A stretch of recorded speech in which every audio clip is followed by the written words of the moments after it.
everyone! Today I'm going to show you the basic body mechanics of good hammering technique.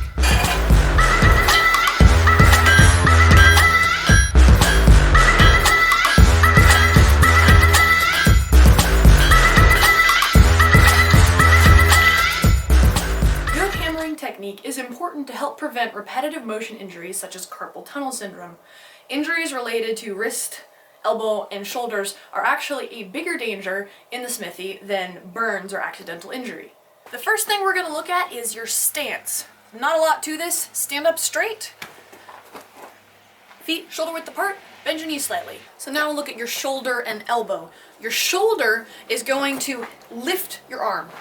Your elbow should be at a approximately 90-degree angle, and it should be kept close to your body. You don't want to wave it up here, you don't want to activate more rotator cuff muscles than you absolutely have to, and you're just going to swing your arm in a straight line, kind of like a chopping motion like this. No matter which way you turn, your shoulder is going to stay in line, your arm is going to come back along this plane, every single swing.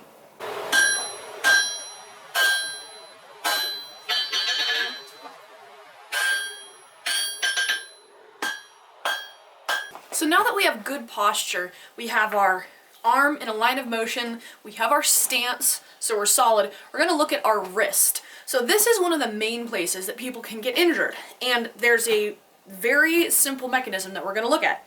So your wrist is a joint, and we want to keep it bending this way. We have the most endurance in the joint going in this direction. The other plane of motion that it can move in is this way. And that's what we don't want to do. So when we're hammering, we actually want our wrist to be angling this way. So how do we accomplish that? That takes us into our hammer grip. So when we're gripping our hammer, what you never want to do is you don't want to put your thumb on top. It always goes either on the side or on the back. The reason for this is if you put your thumb on the top of the handle, it transfers the force directly back into your wrist.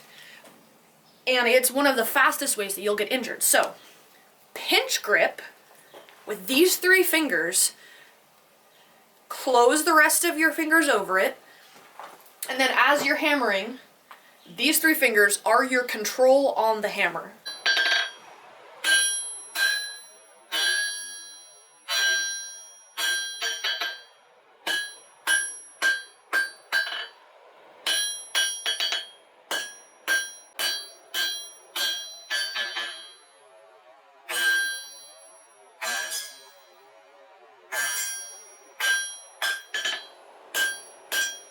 So let's put all of that together and talk about momentum and what is the best way to actually move steel. So it's slightly counterintuitive, but the speed at which your hammer is moving is actually one of the biggest determining factors in whether or not your steel really moves when you're hammering it. So in order to accomplish that, we're going to take our stance, take our grip on the hammer, and we're going to let the hammer whip into the material.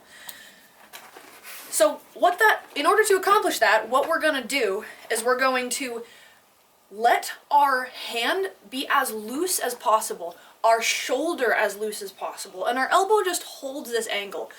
So we lift the hammer, that takes muscle on the first swing, and then we whip it straight down. And then as it contacts the anvil, we actually loosen our grip. And the reason we do this is so that we first of all, we don't absorb any of the shock into our body that we created by smacking the anvil. And then in addition to that, the hammer is going to naturally bounce.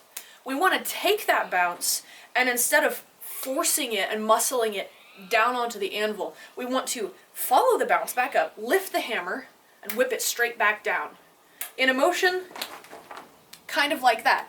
So you see how much articulation and play I'm allowing to happen within my hand. That's why these three fingers stay strong. These fingers close only when they have to, and at the bottom, they release. Now this is an exaggeration. Play with it. Just be thinking, hold it as loosely as you can still control. So I'll grip it up here, swing it down, pick it back up, and think about whipping the material.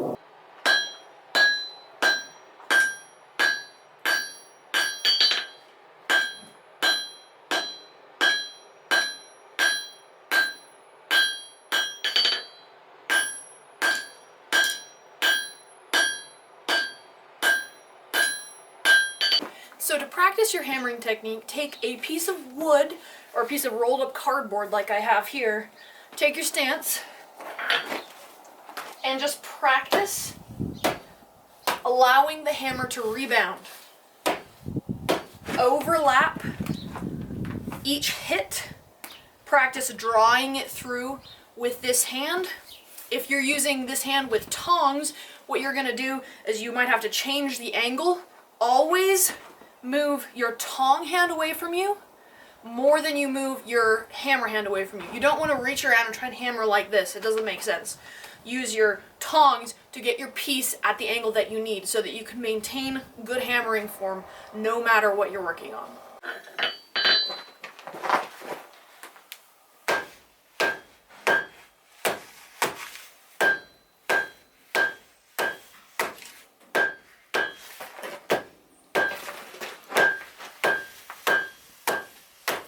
So I hope you guys enjoyed that video. Just a couple of minutes spent paying attention to the body mechanics of your hammering technique can make a huge difference in how efficiently and quickly you're able to move material and in preventing injury related to fatigue and repetitive motion.